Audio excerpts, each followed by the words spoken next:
नमस्कार दोस्तों, स्वागत है सभी का अपना यूट्यूब चैनल परीक्षार्थी स्वयं समूह टेस्ट श्रृंखला। आइए आज की श्रृंखला देखते हैं। सभी मित्र चैनल को लाइक, सब्सक्राइब, शेयर जरूर करें। कल हम लोगों ने प्रश्न संख्या 49 तक देखा था और आज प्रश्न संख्या 50 से देखेंगे। आइए आज प्रश्न संख्या 50। वात्सल्य रस को मन मानने वाले आचार्य थे अभिनवगुप्त, मम्मट, हेमचंद या भानुदत्त। वात्सल रस को मन मानने वाले आचार्य हैं आचार्य मम्मट। ऑप्शन बी सही है। अगला प्रश्न है प्रश्न संख्या 51 है।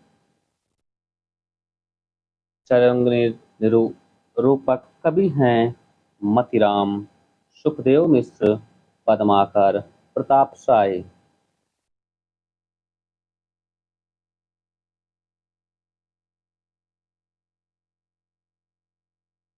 इसका जो सही उत्तर है वह है प्रताप शाही। ऑप्शन बी सही है। अगला प्रश्न है प्रश्न संख्या 52 है। आचार्य दंडी ने किस भाषा को भूत भाषा कहा है? फारसी, अर्धमागधी, चूलिका, पैचासी, अपभ्रंश, सौरसेनी। आपका जो सही उत्तर है आचार्य दंडी ने किस भाषा को भूत भाषा कहा है वह है चूलिका। ऑप्शन बी सही है। अगला प्रश्न है प्रश्न संख्या 53 है।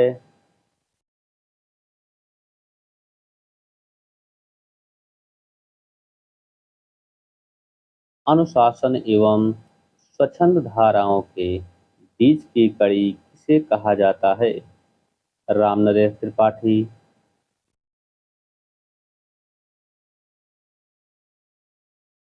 श्रीधर पाठक, गया प्रसाद शुक्ल स्नेही, लोचन प्रसाद पांडे।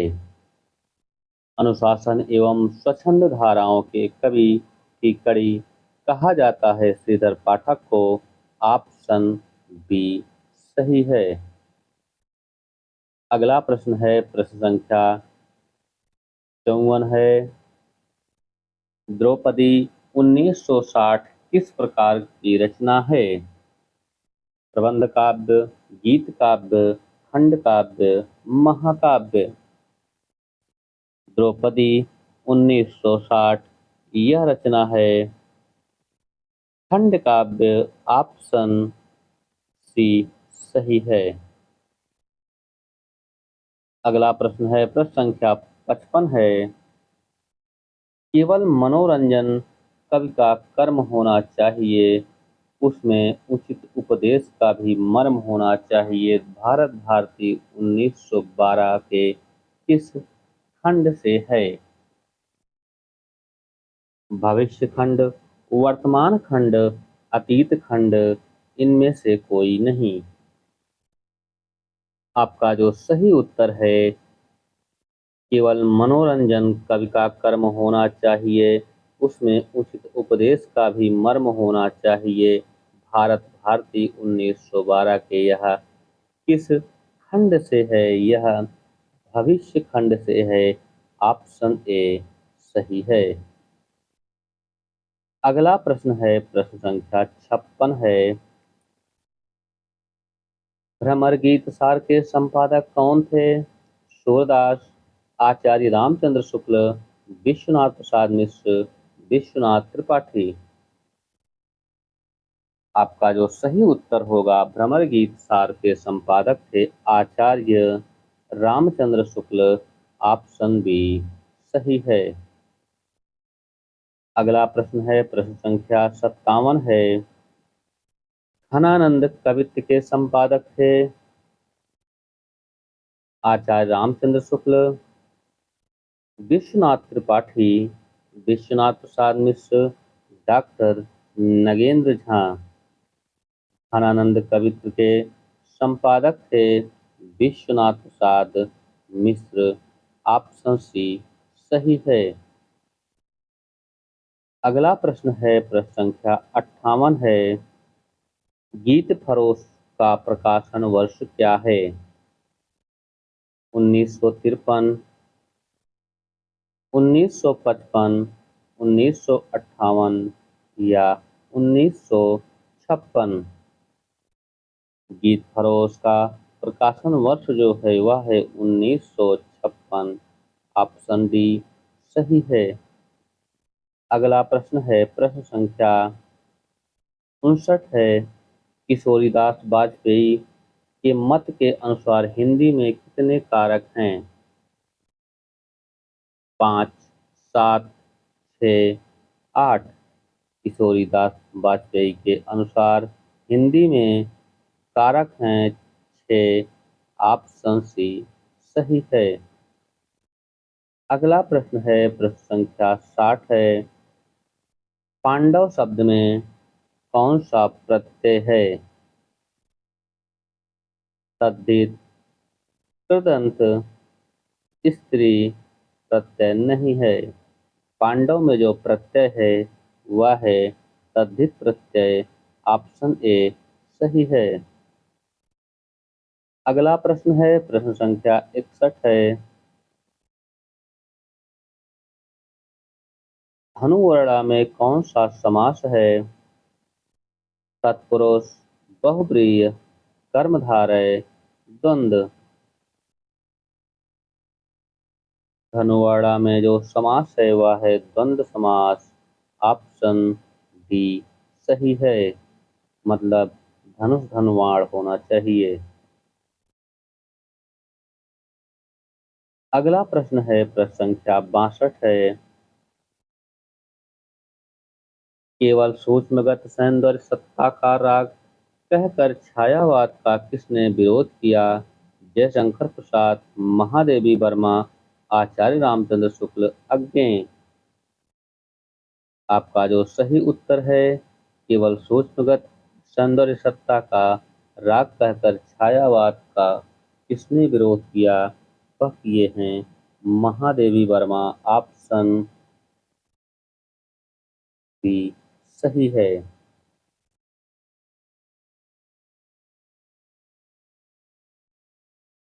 अगला प्रश्न है, प्रश्न संख्या 63 है। सूफी मत में वर्णित साधक की 4 अवस्थाएं जो क्रमवत हैं कौन सी हैं? आचरण, उपासना, सिद्धावस्था, सत्यबोध। आचरण, उपासना, सत्यबोध, सिद्धावस्था।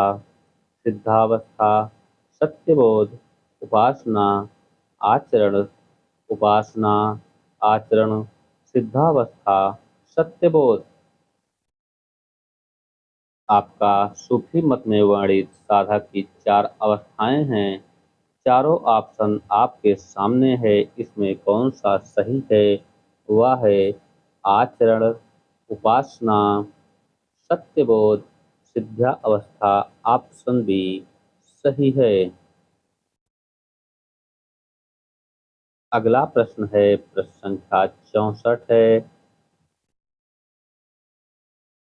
आंग्ल भाषा में लिखा स्केच ऑफ हिंदी लिटरेचर के लेखक हैं? जॉर्ज ग्रियर्सन, पादरी F.E.K., पादरी एडिसन ग्रेव्स, गार्सादा, तासी।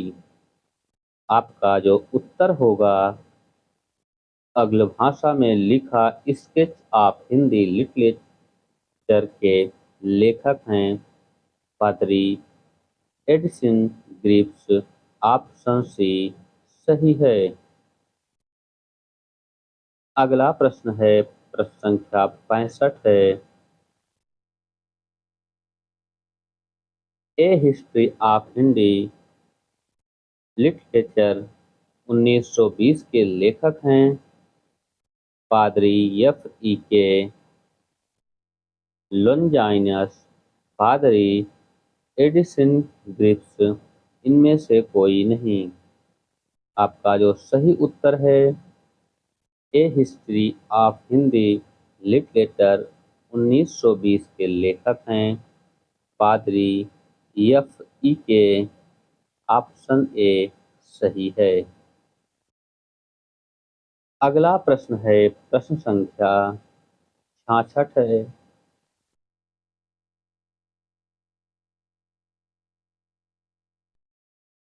प्रश्न संख्या 66 है।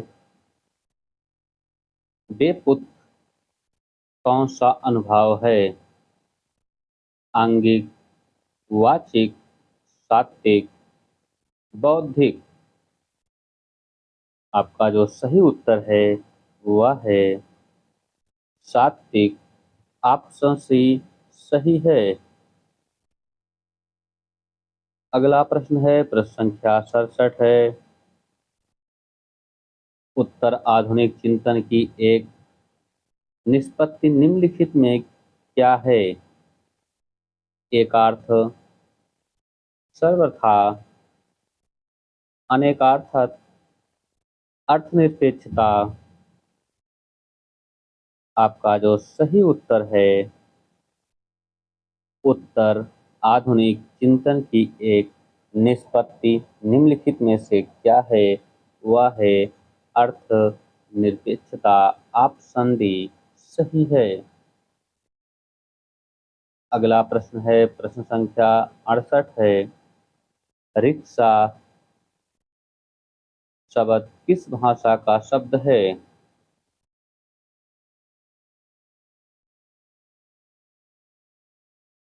अरबी, फारसी, तुर्की, जापानी। रिक्शा शब्द ये सब जापानी भाषा के शब्द हैं। ऑप्शन डी सही है। अगला प्रश्न है प्रश्न संख्या 69 है। रस को नाट्य तक सीमित रखने का सर्वप्रथम विरोध किसने किया? भामा, रुद्रट, आनंदवर्धन, अभिनवगुप्त।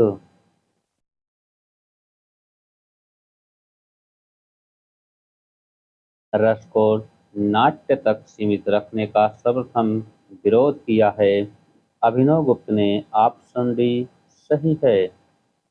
अगला प्रश्न है प्रश्न संख्या 70 है। बेसिक आख्यात पद में कौन सा लकार है? लट लकार, लोट लकार, लुट लकार, लंग लकार। आपका जो सही उत्तर होगा बेसिक आख्यात पद में लट लकार है। ऑप्शन ए सही है। अगला प्रश्न है प्रश्न संख्या 71 है। सही जोड़ा है रामायणम प्रथमा बहुवचन, गौरया पंचमी एक वचन, वारणी द्वितीया द्विवचन, काव खष्टी एक वचन।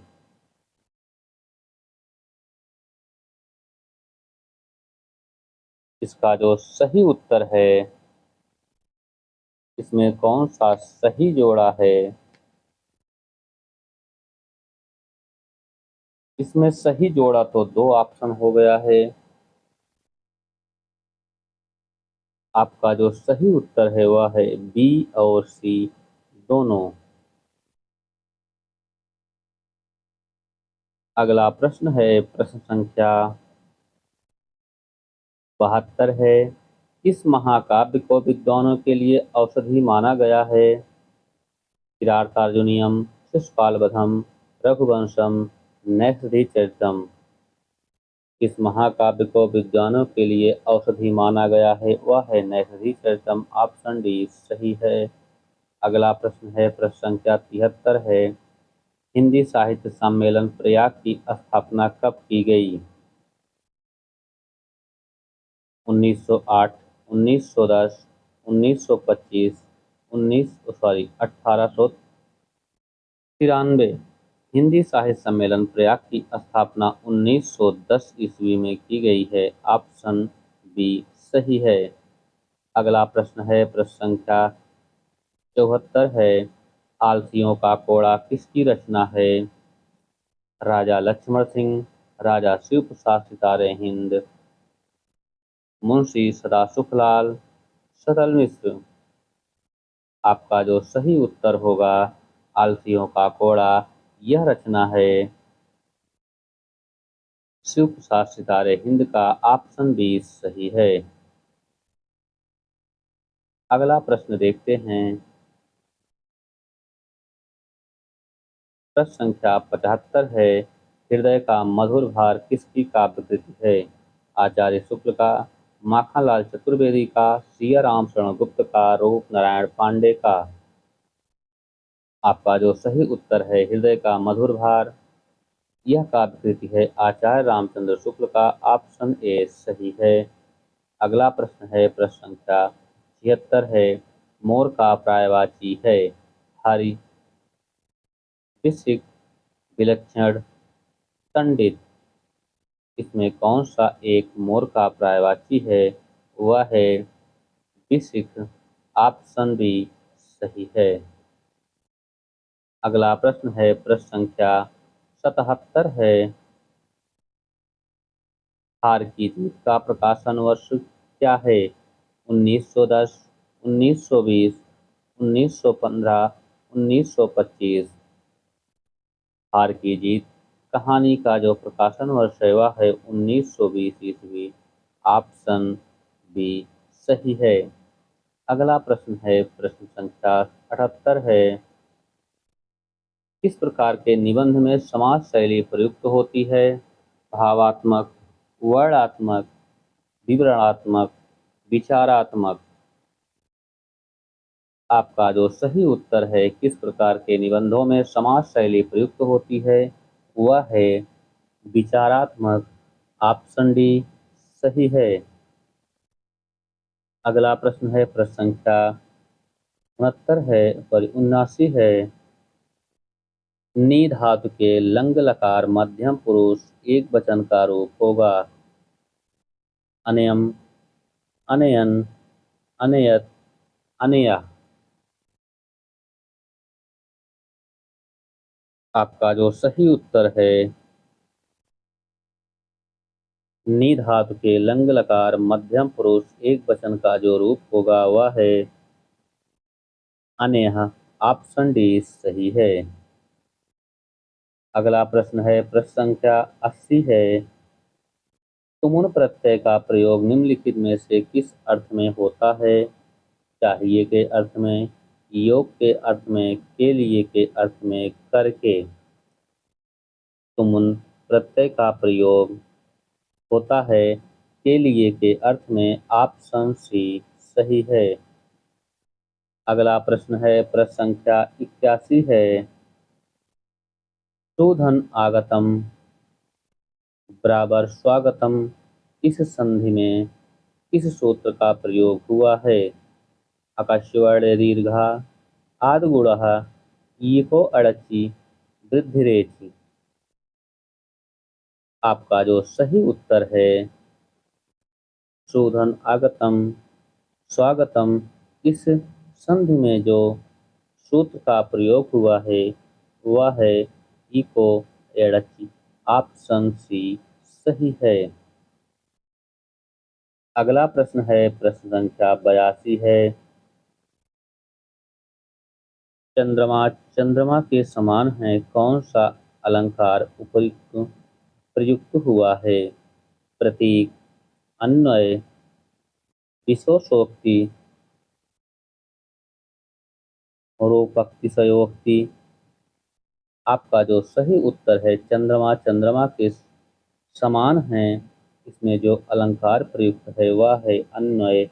ऑप्शन बी सही है। अगला प्रश्न है, प्रश्न संख्या 83 है। कौन सा शब्द शुद्ध है? अधिशासी, अधिशासी, अधिशासी, अधिशासी। इसमें कौन सा एक शब्द शुद्ध है, उसका चयन करना है। वह है अधिशासी। ऑप्शन ए सही है। अगला प्रश्न है प्रश्न संख्या 84 है। राजशेखर की कौन सी रचना अधूरी है? कर्पूर मंजरी, बाल भारत, काव्य मीमांसा, सिद्धांत मंजिलका। इसमें कौन सी एक रचना जो राजशेखर की है वह अधूरी है? वह है बाल भारत। ऑप्शन बी सही है।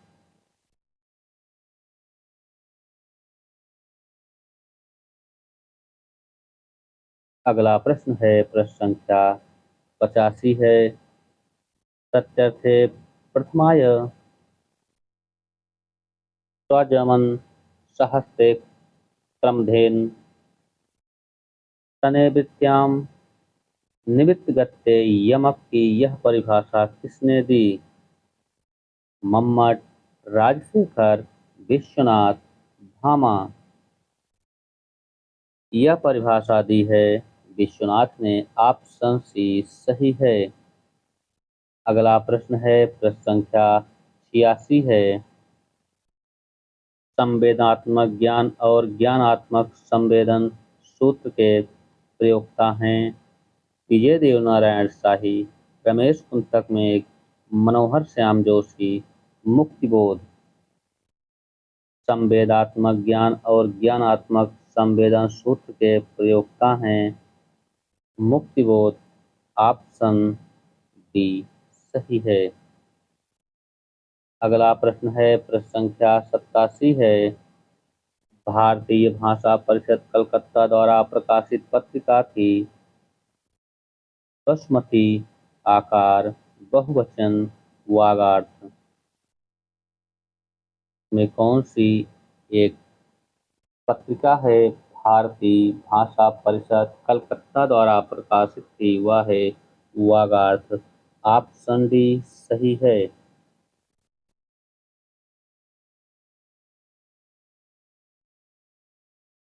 प्रश्न संख्या 88 है। नमः स्वस्ति स्वाहा स्वधा के योग में कौन सी विभक्ति होती है? प्रथमा, द्वितीया, तृतीया, चतुर्थी। नमः स्वस्ति स्वाहा स्वधा के योग में चतुर्थी विभक्ति होती है। ऑप्शन डी सही है। अगला प्रश्न है प्रश्न संख्या 89 है। इनके साथ जिया 1981 किसकी संस्करण है? यशपाल,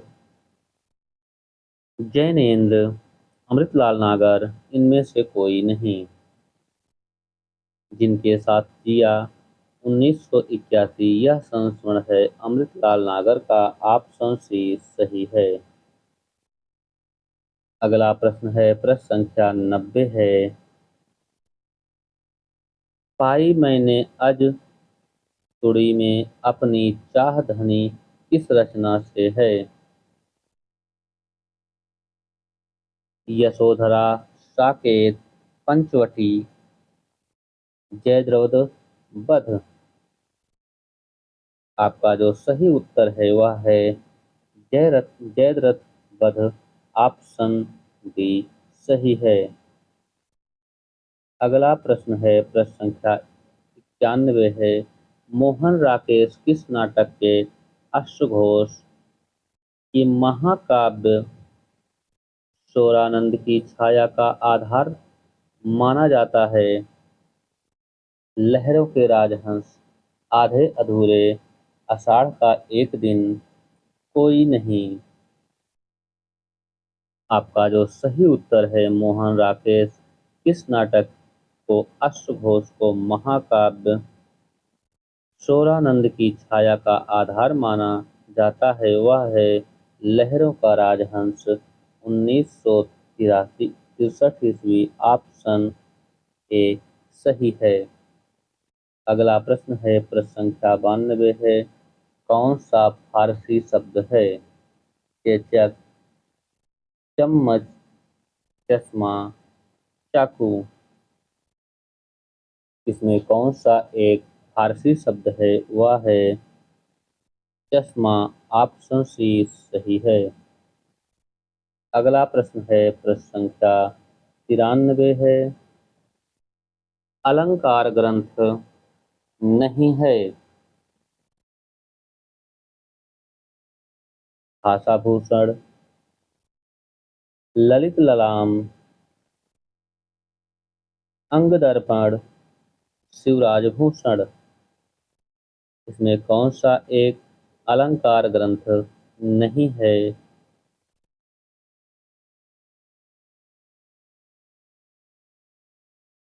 वह है अंगदर्पण, ऑप्शन सी सही है। अगला प्रश्न है प्रश्न संख्या 94 है। जो खुदा को देखना हो तो मैं देखता हूँ तुमको, मैं देखता हूँ तुमको, जो खुदा को देखना हो किस निबंध की पंक्ति है? मेरे राम का मुकुट भीग रहा है, शिव मूर्ति, मजदूरी और प्रेम, जाग उठ जाग मुसाफिर। आपका जो सही उत्तर है, जो खुदा को देखना हो तो मैं देखता हूँ तुमको, मैं देखता हूँ तुमको, जो खुदा को देखना हो, यह निबंध की पंक्ति है। मजदूरी और प्रेम, ऑप्शन सी सही है। अगला प्रश्न है प्रश्न संख्या 95 है। फैंटेसी शब्द किस भाषा से उद्धृत है? ग्रीक, लैटिन, अंग्रेजी, रूसी। फैंटेसी शब्द यह उद्धृत है ग्रीक भाषा से, ऑप्शन ए सही है। अगला प्रश्न है प्रश्न संख्या 96 है। कालिदास ने कहा था कि सब पुराने अच्छे नहीं होते, सब नए खराब भी नहीं होते, भले लोग दोनों की जांच कर लेते हैं, जो हितकर होता है उसे ग्रहण करते हैं, और जो मूढ़ लोग दूसरों के इशारे पर भटकते रहते हैं। किस निबंध की पंक्ति है? संस्कृत और सौंदर्य, शंभु के चिट्ठे, शिव शंभु के चिट्ठे, नाखून क्यों बढ़ते हैं, कविता क्या है? आपका जो सही उत्तर है, कालिदास ने कहा था कि सब पुराने अच्छे नहीं होते, सब नए खराब भी नहीं होते, भले लोग दोनों की जांच कर लेते हैं, जो हितकर होता है उसे ग्रहण करते हैं, और जो मूढ़ लोग दूसरों के इशारे पर भटकते रहते हैं। यह पंक्ति किस निबंध से है? यह है नाखून क्यों बढ़ते हैं, ऑप्शन सी सही है। अगला प्रश्न है प्रश्न संख्या 97 है। नई कविता परंपरा का तिरस्कार और नई कहानी परंपरा का विस्तार है। यह कथन किसका है? कमलेश्वर का, राजेंद्र यादव का, महीप सिंह, नामवर सिंह। आपका जो सही उत्तर है, नई कविता परंपरा का तिरस्कार है और नई कहानी परंपरा का विस्तार, यह कथन है राजेंद्र यादव का, ऑप्शन बी सही है। अगला प्रश्न है प्रश्न संख्या 98 है। पूंजीपतियों के शोषक वृत्त को उजागर करने वाले लेखक कौन हैं? यशपाल, चतुर्सेन शास्त्री, भारतेंदु, बेचन शर्मा उग्र। पूंजीपतियों के शोषक वृत्त को उजागर करने वाले लेखक हैं यशपाल, ऑप्शन ए सही है। अगला प्रश्न है प्रश्न संख्या 99 देखते हैं अब।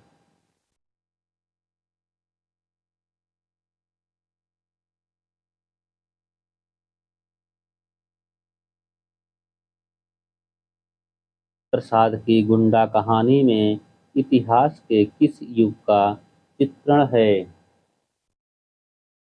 संतलन युग का, मुगल शासकों का युग, विक्टोरिया का शासन, ईस्ट इंडिया का समय। आपका जो सही उत्तर है,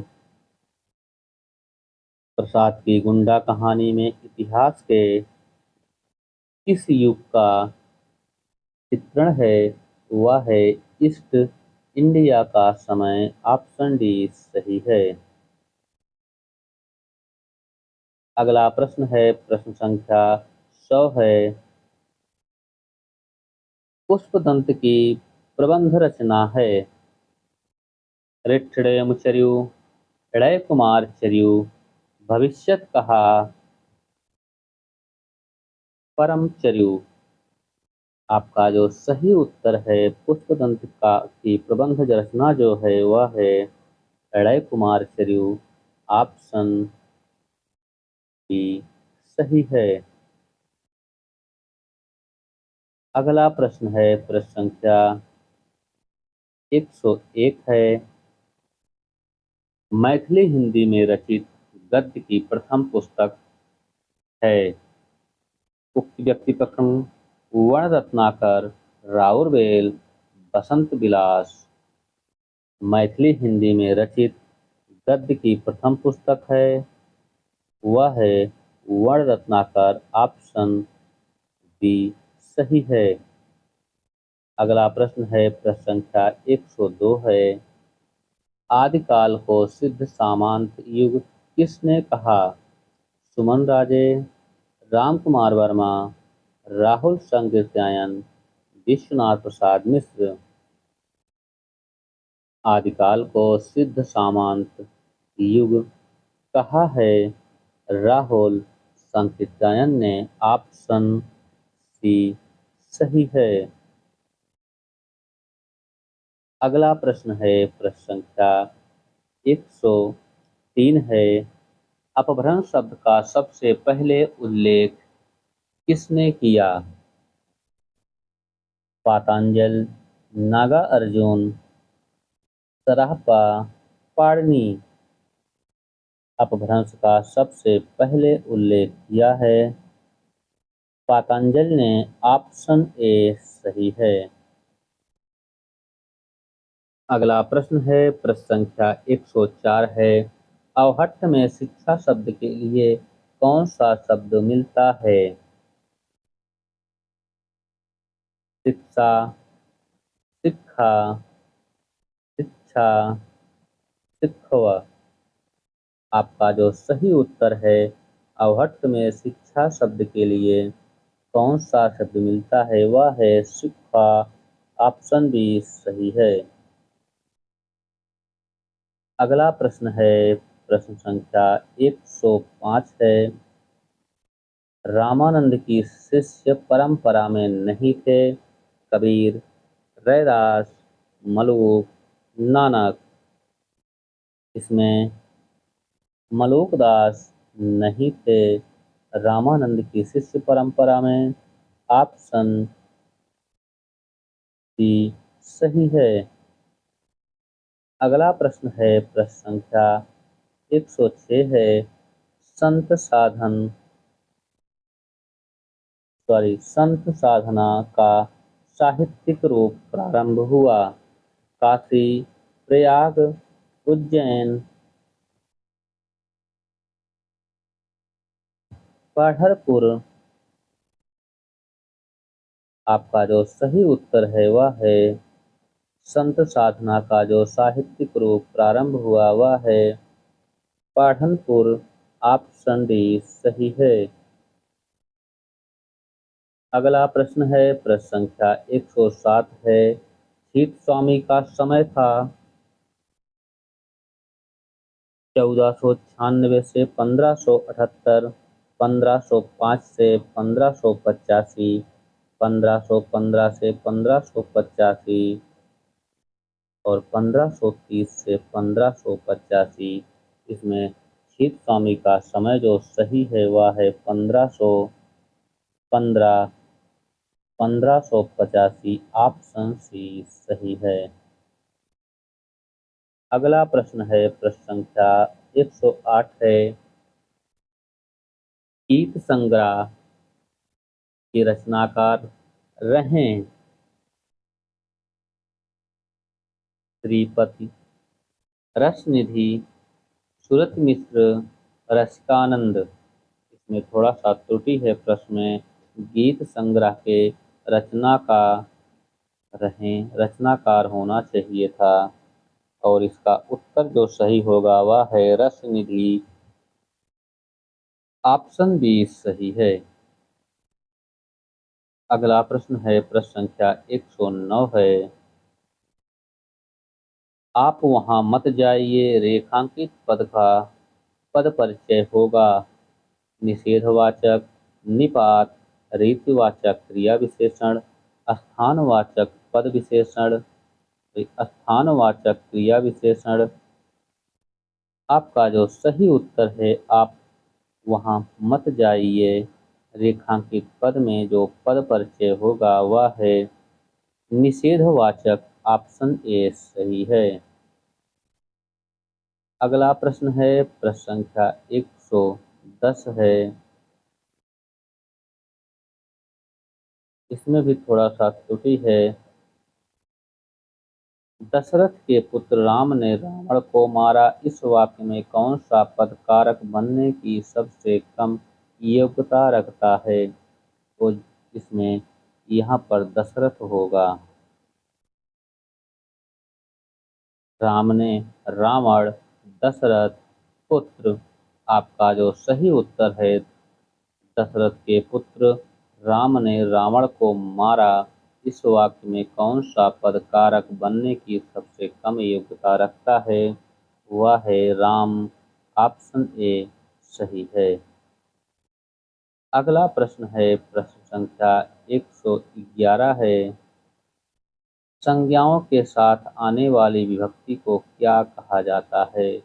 संश्लिष्ट, विश्लिष्ट, क्लिष्ट, उपयुक्त में से कोई नहीं। संज्ञाओं के साथ आने वाली विभक्ति को विश्लिष्ट कहा जाता है, ऑप्शन बी सही है।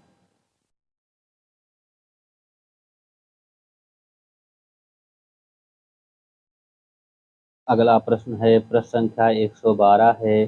साधु आ रहे हैं वाक्य में साधु का वचन निर्धारित करो। एक वचन, बहुवचन, द्विवचन, कोई नहीं। साधु आ रहे हैं वाक्य में जो साधु शब्द है वह बहुवचन है, ऑप्शन बी सही है क्योंकि साधु बहुवचन ही होता है। अगला प्रश्न है प्रश्न संख्या 113 है। कौन सा शब्द है जो सदैव स्त्रीलिंग में प्रयुक्त होता है? पक्षी, बाज, गेंडा, मकड़ी। आपका जो सही उत्तर है वह है मकड़ी। यह सदैव स्त्रीलिंग में प्रयुक्त होता है, ऑप्शन डी सही है। अगला प्रश्न है प्रश्न संख्या 14 है 100। अकाल पीड़ित में समास होगा कर्मधारय समास, अव्ययी भाव समास, बहुब्रीहि समास, तत्पुरुष समास।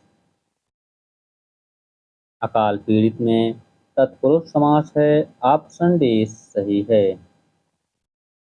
अगला प्रश्न है प्रश्न संख्या 115 है। त्यागपत्र का समय क्या है? 1934, 1937, 1939 या 1952। त्यागपत्र का समय है 1937, ऑप्शन बी सही है। अगला प्रश्न है प्रश्न संख्या 116 है।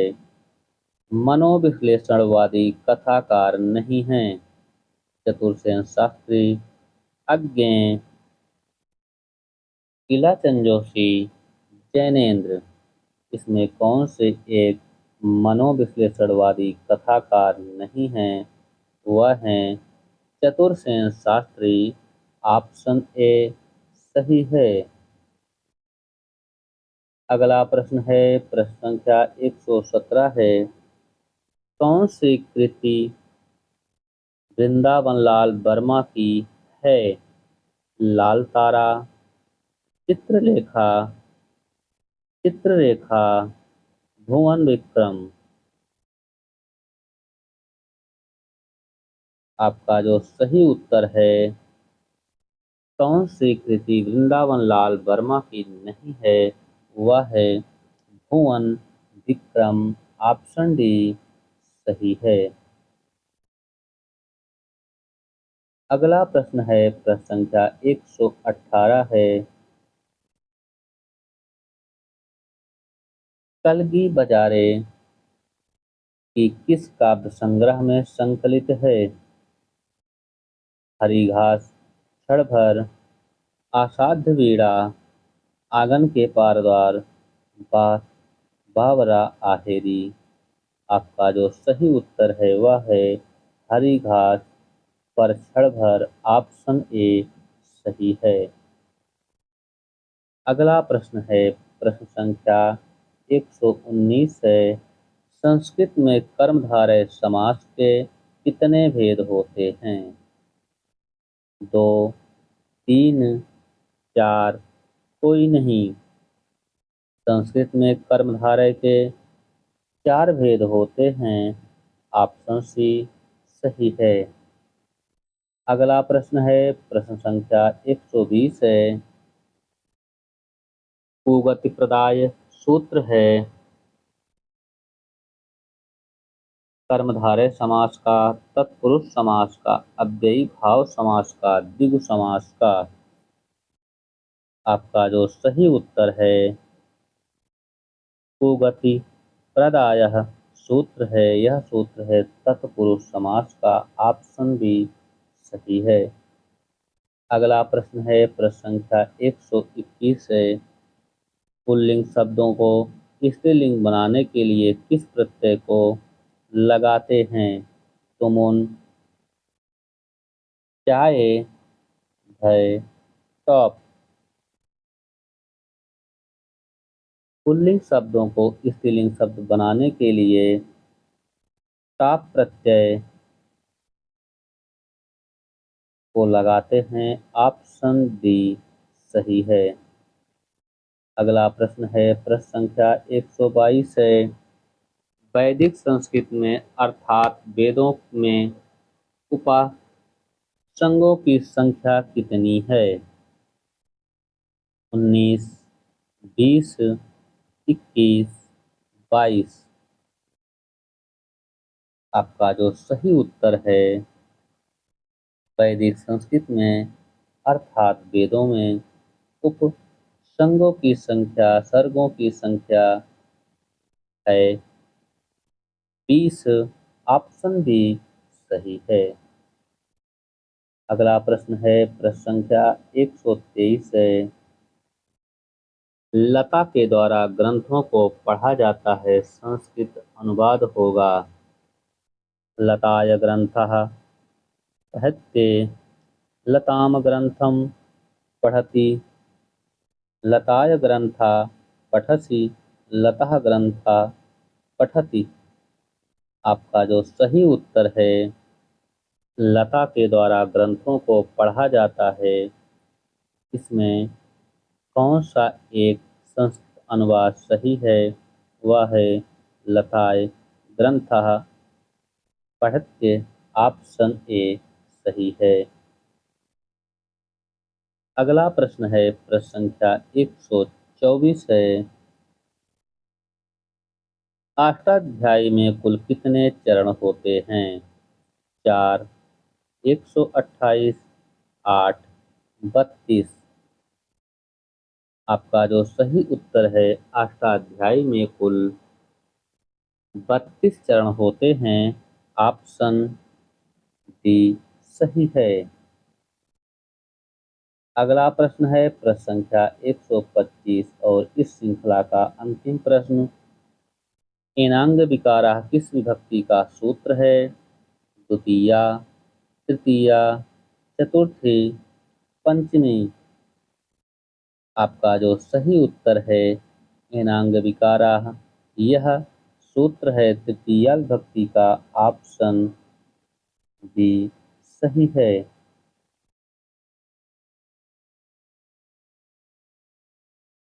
आज के लिए इतना ही।